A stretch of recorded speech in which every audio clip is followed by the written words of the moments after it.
नमस्कार। मुद्दा तो है में आपका स्वागत है। मैं हूं आपके साथ ब्रजेश चौक से। आज मुद्दा है बीजेपी का प्लान कांग्रेस में घमासान। बीजेपी का प्लान एक एक वोटर्स को साधने पर है। यह हम इसलिए कह रहे हैं कि क्योंकि गांव चलो अभियान के बाद अब बीजेपी हितग्राही से मिलो अभियान चलाने जा रही है। इसका आगाज अमित शाह के दौरे से होगा, यानी 25 फरवरी से। लेकिन कांग्रेस वोटर्स को साधने से ज्यादा राहुल की यात्रा की तैयारी में व्यस्त है। इतना ही नहीं, एक दूसरे पर तंज कसने का मौका भी पार्टी के वरिष्ठ नेता नहीं छोड़ रहे हैं, वो भी तब जब बीजेपी के नेता चुनावी मैदान में हैं। तो सवाल भी उठेंगे कि क्या बीजेपी का अभियान फिर कांग्रेस पर भारी पड़ने वाला है और कांग्रेस के भीतर मचा घमासान आखिर कब शांत होगा। आज इसे समझने की कोशिश करेंगे, लेकिन पहले देखिए ये रिपोर्ट।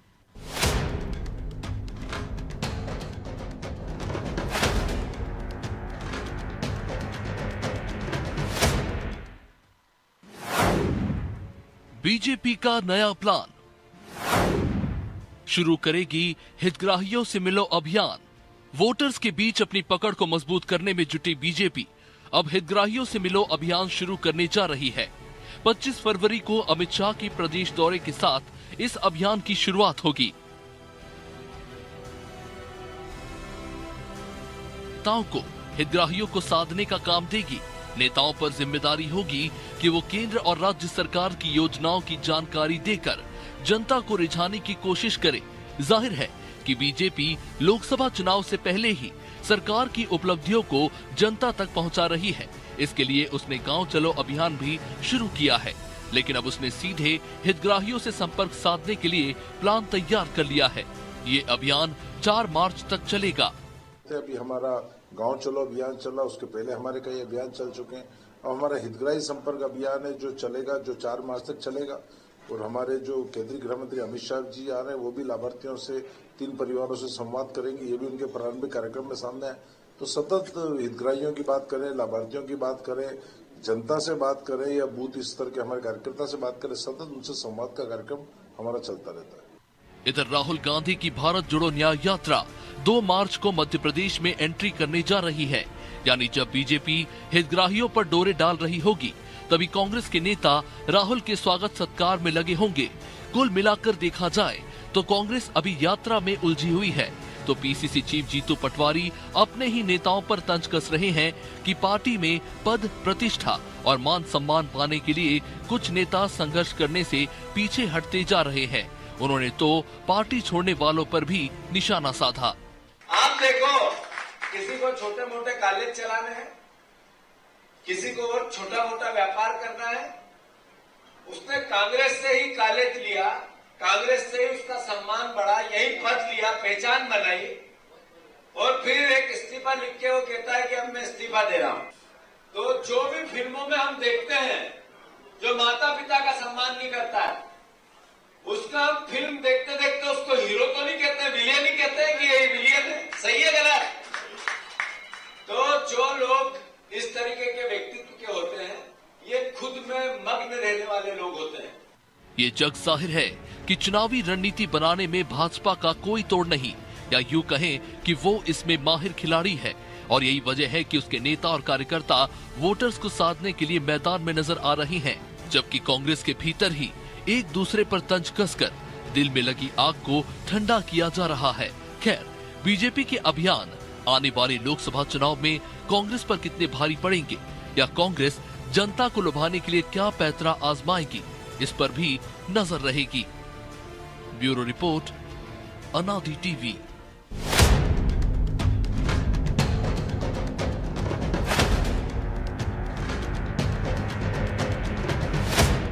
तो इस मुद्दे पर चर्चा के लिए हमारे साथ जुड़ गए हैं मिलन भार्गव, बीजेपी प्रवक्ता हैं, अभिनव बरोलिया, कांग्रेस प्रवक्ता हैं, और खिलावन चंद्राकर, वरिष्ठ पत्रकार। तीनों मेहमानों का बहुत बहुत स्वागत है। अभिनव जी, शुरुआत आपसे ही करते हैं। और कितने रह गए कांग्रेस में जो अपना व्यापार चलाने के लिए, कॉलेज चलाने के लिए इस्तीफा देने वाले हों? किस पर तंज कस रहे हैं जीतू पटवारी? चुनावी साल में अपनों को ही निशाने पर ले रहे हैं, क्यों? देखिए, किसी को निशाने पर नहीं लिया जा रहा है। जो लोग कांग्रेस छोड़ के चले गए, देखा होगा आपने, कई राज्यों से जो बड़े बड़े पूर्व मुख्यमंत्री हमारे गए हैं, मतलब अशोक चौहान जी हों, और कई कई ऐसे नेता जो गए हैं, सिंधिया जी को ले लें आप, कई लोग गए। तो एक जब भावना होती है और जब कार्यकर्ता के साथ बैठते हैं तो ये बात सामान्य रूप से सभी के बीच में आती है। मैं इतना कहना चाहूंगा ये स्थिति से भाजपा भी गुजरती है, कांग्रेस भी गुजर रही है। भाजपा के भी आज से 6 महीने पहले देखेंगे लोग छोड़ के जा रहे थे, तब भी यही सारी बातें हो रही थी। खैर इन सब बातों में कोई सार नहीं है, सार है चुनाव में, और चुनाव होता है जनता के मुद्दों पर। और जनता जो है इस समय हमारा जो किसान वर्ग है वो सबसे ज्यादा परेशान है एमएसपी को लेके। कर्मचारी जिसमें हम कहेंगे अतिथि शिक्षकों को जो हमारे हैं उनमें 1 लाख से ज्यादा अतिथि शिक्षकों को 4 महीने से तनख्वाह नहीं मिली है। उसके बाद हमारा युवा जो रोजगार के लिए परेशान है, इंदौर में आप आंदोलन देख रहे होंगे छात्राओं का, युवाओं का, कम से कम 25 से 30 हजार युवा सड़कों पर तो लड़ाई लड़ रहा था। पता नहीं कितने रजिस्टर्ड बेरोजगार है, वो तो आपको ही पता है, 40 लाख से ज्यादा। तो ये तमाम जो मुद्दे हैं कर्मचारियों के, किसानों के, युवाओं के, महंगाई के, ये तमाम मुद्दों पर चुनाव होगा। और रही बात भारत जोड़ो यात्रा की, तो भारत जोड़ो यात्रा का भी आपने जिस तरीके से बोला कि कांग्रेस पार्टी में जिस तरीके से भारत जोड़ो यात्रा चल रही है, आप देख ही रहेंगे यूपी में जबरदस्त समर्थन मिला है, युवाओं को सबसे ज्यादा समर्थन मिला है। पेपर लीक का मामला हो, उसके बाद मुरैना से जो यात्रा शुरू होगी उसमें आज ही कमलनाथ जी का भी बयान आया है कि वो पूरे ग्वालियर से लेके और सैलाना तक पूरी यात्रा में 5 दिन रहेंगे। तमाम नेता रहेंगे हमारे, विवेक तंत्र जी। अच्छी बात है ना अभिनव हमारी, जी, हम भी यही चाहते हैं कि तमाम नेता एक साथ जाएं, एकजुटता दिखे। वही तो मैं कह रहा हूं, जब चुनावी साल है, सबको जोड़ने की बात कर रही है, एक दल आपका जो विरोधी है वो हितग्राही तक पहुंच रहा है गांव-गांव जाने के बाद, और आपके नेता जो आप कह रहे हैं वही मंच पे कहना चाहिए ना। आप तो तंज कस रहे हैं, तो मंच पर आपको मुद्दे उठाना चाहिए कि तंज कसना चाहिए? बराबर मुद्दे भी बराबर उठ रहे हैं। और मेरा इतना कहना है कि देखिए भाजपा की अपनी रणनीति है, भाजपा सरकार में है और भाजपा अपनी नीतियां जो है और अपना जो प्रचार है वो जनता के बीच में करेगी। और कांग्रेस पार्टी जो विसंगतियां हैं सरकार के अंदर, विपक्ष के अंदर, उसका खुलासा करेगी और वो लगातार खुलासा कर रही है। आज भी वो बेरोजगारों के साथ है, युवाओं के साथ है, किसानों के साथ है, कर्मचारियों के साथ है। तो इसमें हमें दोनों पक्षों को लेकर चलना चाहिए जी। सही बोल रहा चलना चाहिए। आप उनके साथ है ना, कांग्रेस पार्टी उनके साथ है, वो साथ क्यों नहीं दे रहे आपका? तो कहीं ना कहीं कोई कमी तो होगी ना। कौन साथ नहीं दे रहा है? किसान आपका साथ नहीं दे रहे, युवा आपका साथ नहीं दे रहे, बेरोजगार आपका साथ नहीं दे रहे। साथ दे रहे होते तो आप सत्ता में होते ना। हमें 40% जो वोट मिला है और 41% बीजेपी को मिला है, तो मतलब हमारा किसी ने साथ ही नहीं दिया, आपका कहना है मध्य प्रदेश में। मतलब 40% लोग आपको, सब वही लोग हैं जो दुखी हैं, उन्हीं ने साथ दिया है।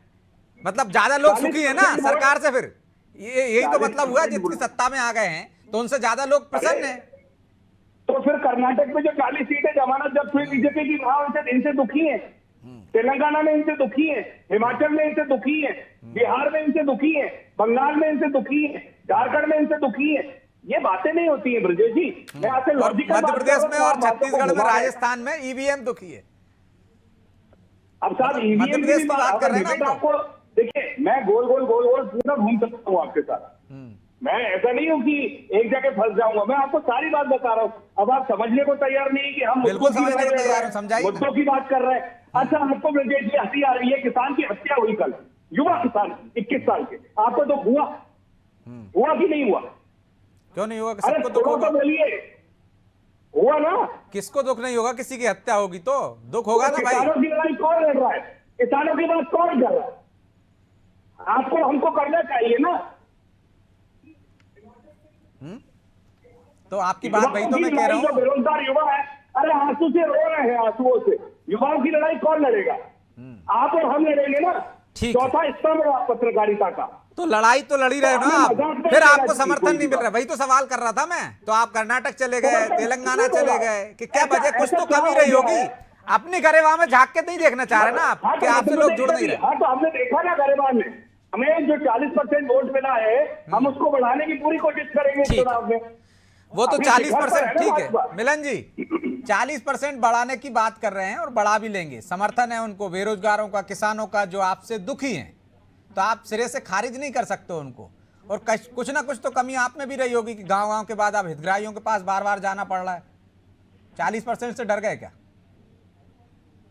देखिए, भारतीय जनता पार्टी की सरकार है जो लगातार जनता के बीच रहकर जनता के हितों की लड़ाई लड़ती है, जनता की मूलभूत जरूरतों को पूरा करने के लिए प्रतिबद्धता के साथ उस दिशा में कड़े कदम उठाते हुए दृढ़ता के साथ काम करती है। अब आप देखिए, लोकसभा का चुनाव है, हम अपनी योजनाओं को सकारात्मक दिशा देते हुए, अपने हितग्राहियों के बीच संपर्क साधते हुए हम प्रचार प्रसार में उतर गए।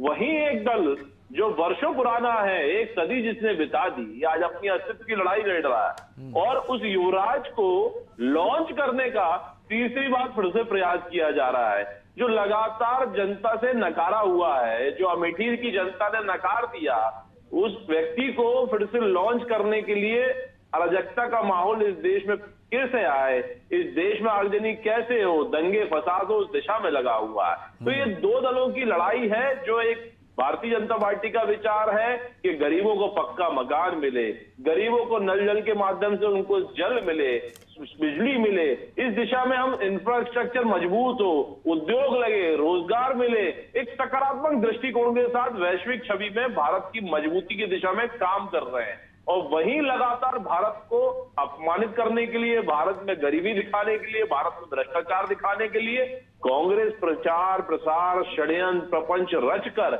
नित नई योजनाओं में लगी है। और आज इसी तरह के कारण जीतू पटवारी जी को कहना पड़ रहा है कि कांग्रेस के नेता पद लेने के लिए होते हैं, काम करने के लिए, संघर्ष करने के लिए नहीं। तो कांग्रेस पार्टी के कार्यकर्ता तो जीतू पटवारी जी की महत्वाकांक्षी योजना को पूरा करना चाह रहा है, जिसको वो कहते थे पार्टी जाए तेल लेने। अब कांग्रेस के प्रत्येक कार्यकर्ता ने तय कर लिया है कि पार्टी जाए तेल लेने, हम तो घर पे बैठेंगे भैया। तो अब जीतू पटवारी अकेली जंग लड़ रहे हैं। उस जंग में ना ही कमलनाथ जी हैं, ना ही दिग्विजय सिंह जी हैं। ये षड्यंत्रकारी प्रपंचों का साथ कांग्रेस का एक एक कार्यकर्ता छोड़ चुका है। और हम तो अभी विजय वो तो कह रहे हैं जनता के मुद्दों की लड़ाई लड़ रहे हैं, और आप कह रहे हैं राहुल गांधी को लॉन्चिंग करने की लड़ाई लड़ रहे हैं। वो कह रहे हैं जनता के मुद्दों की लड़ाई लड़ रहे हैं, बेरोजगारी की, किसानों की। ब्रजेश भाई, ये किस मुंह से जाएंगे हितग्राहियों के बीच, जनता के बीच? ये तो पहले सनातन को एड्स कहते थे, भगवा को बलात्कार कहते थे। अब इनकी सरकार जिन राज्यों में वहां मंदिरों पर टैक्स लगाने जा रही है, कर्नाटक की सरकार कह रही है हम मंदिरों का पैसा हड़पेंगे, क्योंकि सोनिया जी, राहुल जी पैसा मांग रहे हैं। उनकी अकुल संपत्तियों को ईडी ने जब्त कर लिया। जो संपत्ति भ्रष्टाचार से कमाई गई थी वो जब्त हो गई। हम मंदिरों से लूटेंगे, मतलब औरंगजेब बाबर की तरह अब ये मंदिरों को लूटने निकले हैं। तो इनकी नीति स्पष्ट है, जब सत्ता में रहे तो भ्रष्टाचार करें और जब विपक्ष में रहे तो झूठ बोले। छोटा सा जवाब ले लेता हूं, फिर मैं खिलावन जी के पास जाऊंगा। अभिनव जी, वो कह रहे हैं कि जनता की लड़ाई नहीं लड़ रहे आप, राहुल गांधी को लॉन्चिंग करने की लड़ाई लड़ रहे हैं। उनको लॉन्च करने के लिए आप तमाम तरह की पूरी पार्टी को, सबको, संगठन को आपने दांव पर लगा दिया है, जनता के मुद्दों को भी दांव पर लगा दिया, और अब तो टैक्स लगा रहे हैं आप मंदिरों पर भी। बहुत दुखी मन से बोलना पड़ रहा है ब्रजेश जी। हम मुझसे जवाब पूछ रहा हूँ, आपको पूछना चाहिए था अभिमिलन जी से कि किसानों की हत्या हो रही है, किसान जबरदस्त तरीके से अपनी एमएसपी की मांग के लिए लड़ाई लड़ रहे हैं। आप क्या कर रहे हैं सरकार में रह के? किसानों की मांग सुन क्यों नहीं रहे? युवा लगातार लाठी डंडे खा रहा है, इनको रोजगार दे क्यों नहीं रहे? ये क्यों नहीं पूछ रहे हैं? मुझे तो ताज्जुब हो रहा है ब्रजेश जी। बताइए तो भाई, किस तरीके का दिल कठोर दिल हो गया है देश में आगजनी कराकर मानेंगे क्या? नहीं मिलन जी, आई एम सो सॉरी मिलन जी, आपसे नहीं बोल रहे हैं। औरंगजेब बाबर बनने निकले, हिंदू मंदिरों में नजर है आपकी। अरे हिंदू समाज के पैसों को आप हड़पेंगे।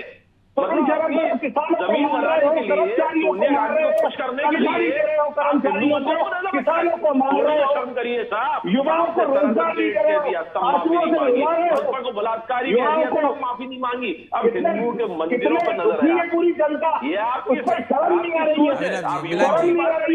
चलिए मैं लौट रहा हूँ, दोनों के पास लौट रहा हूँ, दूसरे दौर में। मिलन जी लौट रहा हूँ,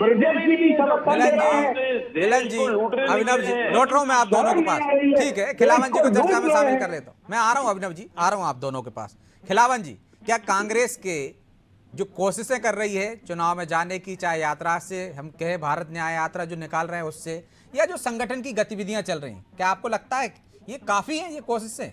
जबकि विरोधी दल लगातार सक्रिय चुनावी मूड में आ गया है, लेकिन अभिनव जी कह रहे हैं हम पर्याप्त कोशिश कर रहे हैं, मेहनत कर रहे हैं, जनता के मुद्दे उठा रहे हैं। देखिए ब्रजेश जी, भाजपा में जो प्रयास चल रहे हैं और भाजपा जिस तरह से तैयारियों में जुटी हुई है, उसको यदि हम देखें, उसको आकलन करें, तो निश्चित रूप से कांग्रेस कहीं बहुत ज्यादा पिछड़ी हुई है। कांग्रेस इन तैयारियों में अभी तो पूरी तरह से एक एपिसोड, कमलनाथ के एपिसोड खत्म हुआ है, तब राहुल गांधी की यात्रा, भारत जोड़ो न्याय यात्रा का एपिसोड चालू हो गया। जिसमें ज्यादा से ज्यादा भीड़ जुटाने की और ज्यादा से ज्यादा लोगों को इकट्ठा करने की, साथ में इस बीच कोई पार्टी छोड़कर न चले जाए, कहीं इधर उधर का रास्ता न अख्तियार कर ले, इस पर भी नजर रखी जा रही। तो पूरी तरह से अभी कांग्रेस जो है भारत जोड़ो, राहुल गांधी की भारत जोड़ो न्याय यात्रा में ही जुटी हुई है। मुझे नहीं लगता कि वो अभी फिलहाल, जब तक यात्रा 5 मार्च तक संभवतः 6 या 7 मार्च तक रहेगी ये यात्रा, और 2 मार्च से शुरू होगी। तो मुझे लगता है इस बीच या इस दौरान जो है पार्टी लोकसभा चुनाव को लेकर के कोई बैठक करे, तैयारियों को लेकर के कोई बैठक करे, या पब्लिक के बीच जाने की, जनता के बीच जाने की, बूथ स्तर पर जाने की कोई प्रोग्राम तय करे, ये नहीं लगता कि कुछ होने वाला है, नहीं कर रहा है अभी। जब तक राहुल गांधी यहाँ मध्य प्रदेश में है तब तक ऐसा मुझे अंदाजा लगा है। हाँ, लेकिन जिस तरह से बीजेपी की तैयारियां चल रही हैं, बीजेपी के अभी जो है वाल लेखन का प्रोग्राम खत्म हुआ है, साथ ही साथ उनका गांव चलो अभियान चल रहा था, जिसमें वो केंद्र सरकार और राज्य सरकार की जितने भी हितग्राहीमूलक योजनाएं हैं उनका प्रचार प्रसार करने में, उसको जनता के बीच ले जाने में लगे हुए थे। अब उनकी पूरी तैयारी 25 तारीख को परसों जो के हितग्राही सम्मेलन, क्लस्टर सम्मेलन समितियों की बैठक शुरू हो गई है। अभिनव जी, खिलावन जी भी कह रहे हैं ना काफी हैं आपकी तैयारियां, पहले आप कमलनाथ एपिसोड में उलझे रहे, अब राहुल गांधी की यात्रा में लगे हुए, चुनावी माहौल में कब जाएंगे, चुनाव की तैयारियां कब करेंगे, फिर कैसे मुकाबला करेंगे आप? ऐसा आपका सोचना है और आपको लग रहा होगा, लेकिन हम जिस तरीके से आप देख रहे होंगे, किसानों की जो बात है वो किसानों के बीच में पहुंच चुकी है। किसान तैयार है पूरी ताकत से, पूरे देश में आप देख रहे हैं माहौल, ठीक है ना। आप देखिए युवा रोजगार की इतनी बड़ी समस्या आप देख चुके हैं, रोजगार नहीं है अभी। रोजगार जिनके पास है, अतिथि शिक्षक जो है, 1 लाख से ज्यादा अतिथि शिक्षकों को 4 महीने से तनख्वाह नहीं मिली है मध्य प्रदेश में। तो आप सोचिए स्थिति कितनी भयावह है, कितना करोड़ों का कर्जा लिए, अरबों का कर्जा लिए जा रहे हैं, लेकिन हाल बेहाल है, सड़कें बेहाल हैं, बिजली का बिल जो है वो लगातार बढ़ता जा रहा है। तो देखिए मुद्दे जो है, जनता के मुद्दे बराबर ऐसा नहीं है हम उसकी नहीं कह रहे कि मुद्दे नहीं है, मुद्दे नहीं है, मुद्दों के लिए कांग्रेस कहां जा रही है मध्य प्रदेश में? आप बताइए, कौन सा शिक्षकों के साथ आंदोलन कर लिया आपने, बेरोजगारों के साथ आंदोलन कर लिया? आपसे यदि जिक्र करते हैं तो आप उत्तर प्रदेश के बेरोजगारों का जिक्र करते हैं, जो वो खुद आंदोलन कर रहे थे। आप कहां हो उसमें? मुझे ऐसा लगता है आप नहीं दिखाते होंगे, हमारे तो हर ब्लॉक पे, हर पंचायत पे, सब जगह पे प्रदर्शन होता है, आप लोग दिखाते नहीं है तो हम क्या करें? पूरा किया जाएगा, अगर आप लोग दिखाते नहीं है तो हम क्या करें? एक कार्यकर्ता लगा हुआ है। तो मिलन जी, आ रहा हूं मैं आपका। अभिनव जी, वही तो आप बताइए ना कि हमारे ब्लॉक स्तर पर ये प्रदर्शन हुआ है, हमने नहीं दिखाया। चलिए बिल्कुल आप बताइए ना क्या हुआ, सिर्फ कहने से कुछ नहीं होता। हमारा पेज फॉलो, अरे हमारा पेज फॉलो करा करिए, आप लोग तो खबर दिखाते नहीं है, हमारा पेज फॉलो करिए, आपको रोज दिखेगा कि आज हमारा यहाँ धरना हुआ, यहाँ प्रदर्शन हुआ, क्योंकि आप लोग तो दिखाते नहीं हो, आप लोग को पता नहीं क्या बंदी कांग्रेस पार्टी। क्या बात कर रहे हो आप? एक प्रदर्शन किया आपने अभिनव जी, अभी एक प्रदर्शन राजधानी में। शुरू करिए, विपक्ष भी मुद्दे उठा रहा है, जाओगे भाई, युवाओं के भी उठा रहा है, किसानों के भी उठा रहा है, कर्मचारियों के भी उठा रहा है। अभी लाठे डंडी खाए थे, आपको पता है कि नहीं? किसने नहीं दिखाया लाठे डंडी वाला? किसने नहीं दिखाया? हाँ, एक ही। हाँ अभिनव जी, एक ही प्रदर्शन गिना सकते हो आप, अभी एक प्रदर्शन गिना सकते हो आप, लाठी डंडे वाला, और आप आरोप हम पे लगा रहे हैं। तमाम चैनलों ने दिखाया है, किसने नहीं दिखाया? आप बीजेपी का गमछा पहन के बैठा करो, डिबेट कराने। हाँ तो भाई, आपको आई ने दिखाया तो आप कहते हो बीजेपी का गमछा पूछ रहे हैं। तो अभिनव जी, आपका आपको जाति में इतनी देर से बोल रहा हूँ, इतने अच्छे से बोला, आप इनसे तो पूछिए किसान को गोली क्यों मार दी, कर्मचारियों को तनख्वाह क्यों नहीं दी? मतलब पहले आपने देश की सेना पर हमला करा, कर्मचारियों को तनख्वाह क्यों नहीं दे रहे? संस्थानों पर हमला करने उतरे हैं। मतलब बेरोजगारों को नौकरी क्यों नहीं दे रहे हैं? पूछो तो, आपकी इंटेलिजेंस संस्कृति पूछो तो, एक बार निकल गए हैं अब तो। मिलन जी, अभिनव जी, हम मध्य प्रदेश पे बात कर रहे हैं, मध्य प्रदेश की तैयारियों पे बात कर रहे हैं। आप पंजाब चले जाते हो, आप कर्नाटक चले जाते हो, किसान लड़ाई लड़ रहे हैं ना, किसानों का आंदोलन वहां चल रहा है ना। मध्य प्रदेश की बात करो ना, आपका किसान कांग्रेस कहाँ है? आंदोलन खड़ा कर दो यहाँ पर। अरे हमारे था वो वादा जो किया था 3100 का धान, 2700 का गेहूं, तो किसानों को लेकर उतरो ना सड़क पर, वही तो कह रहा हूँ महाराज मैं। मंजूरा था क्या? पूछो ना, पूछो कि किसान को गोली क्यों मार दी, पूछो एक बार, अगर आप में हिम्मत है तो पूछो। अरे आप पूछ रहे हो, जवाब तो दे रहे हैं ना, वही तो मैं आपसे कह रहा हूँ। आप क्यों आंदोलन नहीं कर रहे हो? किसानों को लेकर सड़क पर क्यों नहीं कर रहे हो? यही तो सवाल। हिम्मत हो तो पूछो एक बार कि किसानों को गोली क्यों मार रहे हो।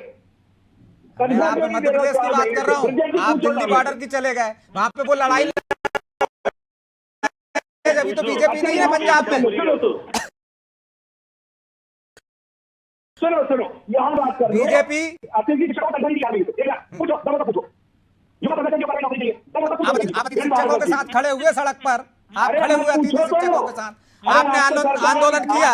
हम आपकी तैयारी पे, उनकी तैयारियों पे बात कर रहे हैं। आप कह रहे हैं ये सवाल पूछो, तो सवाल पूछने का अधिकार मुझे देने दीजिए ना अभिनव जी। मेरा काम मुझे करने दीजिए। अब मैं पूछ रहा हूँ, आपका कोई पंजाब का नहीं, कर्नाटक का पूछो तो मैं कर्नाटक का सवाल पूछता फिरूंगा। तो भी दिक्कत है, क्या बात है? ये तो डबल आप खेले जा रहे हो।